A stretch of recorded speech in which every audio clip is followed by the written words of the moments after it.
Have you ever gotten in a fight with flesh and blood? You wrestled with flesh and blood? There have been times in my life, especially as a child, when I got into a fight with a friend. Might have even wrestled a bit. Maybe you got in a fight and it led to an altercation physically.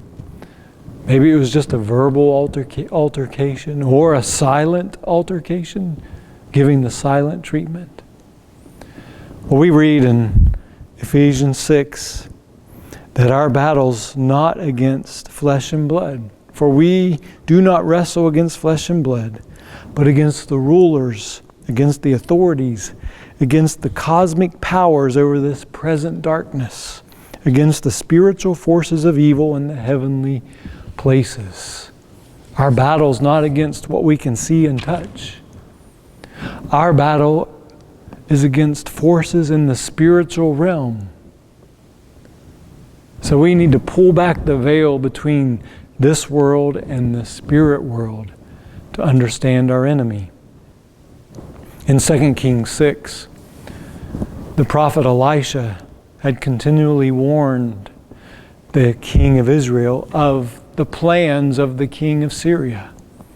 The king of Syria would send his army to ambush the army of the king of Syria, but they would be warned and they wouldn't go into that place. The king of Syria was frustrated. How do they keep knowing our plans? Who is the spy among us? They sent out their own spies. Word came to him. It is the prophet Elisha. He can speak the very secrets you speak in your bedroom. Well, I want this Elisha. Find him. He's in Dothan. So he sends his army to surround Dothan. And the apprentice, the servant of Elisha, gets up early in the morning and he sees an army surrounding the city, the army of the Syrians. And he wakes Elisha in a panic. Wake up, wake up. What are we going to do? And Elisha says, don't worry, those that are with us are more than those that are with them.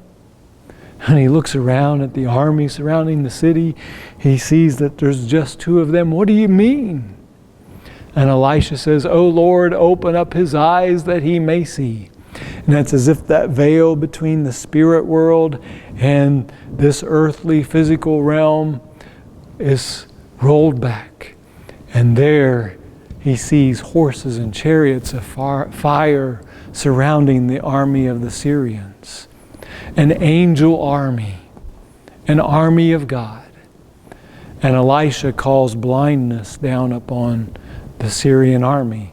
And then he leads them in the midst of the Israeli army. God's army came to the rescue of the prophet Elisha. Those that are with us are more than those that are with them. But as we roll back this veil, who are these rulers, these authorities, these cosmic powers over this present darkness? Who are these spiritual forces of evil that are at work in our world, manipulating, scheming, taking over the lives of men and women? We find in Psalm 82:1, God has taken his place in the divine council. There's more than just God in this heavenly realm. In the midst of the gods, Elohim, these are lesser beings, angels. He holds judgment. Psalm 82:6-7, I said, you are gods, Elohim, sons of the Most High. But I thought there was only one Son. There was one begotten Son who became one of us. He was God in the flesh. He was with God in the beginning. But here, these sons of the Most High refer to angels, created beings of God. All of you, nevertheless, like men, you shall die and fall like any prince. Job 38:7, when the morning stars sang together, the light bearers, the guardian cherubim, that's what Satan was. And all the sons of God shouted for joy. This, which has been translated in the ESV, sons of God, has also been translated in other versions as angels. Deuteronomy 32:7-8, remember the days of old, consider the years of many generations. Ask your father, and he will show you, your elders, and they will tell you.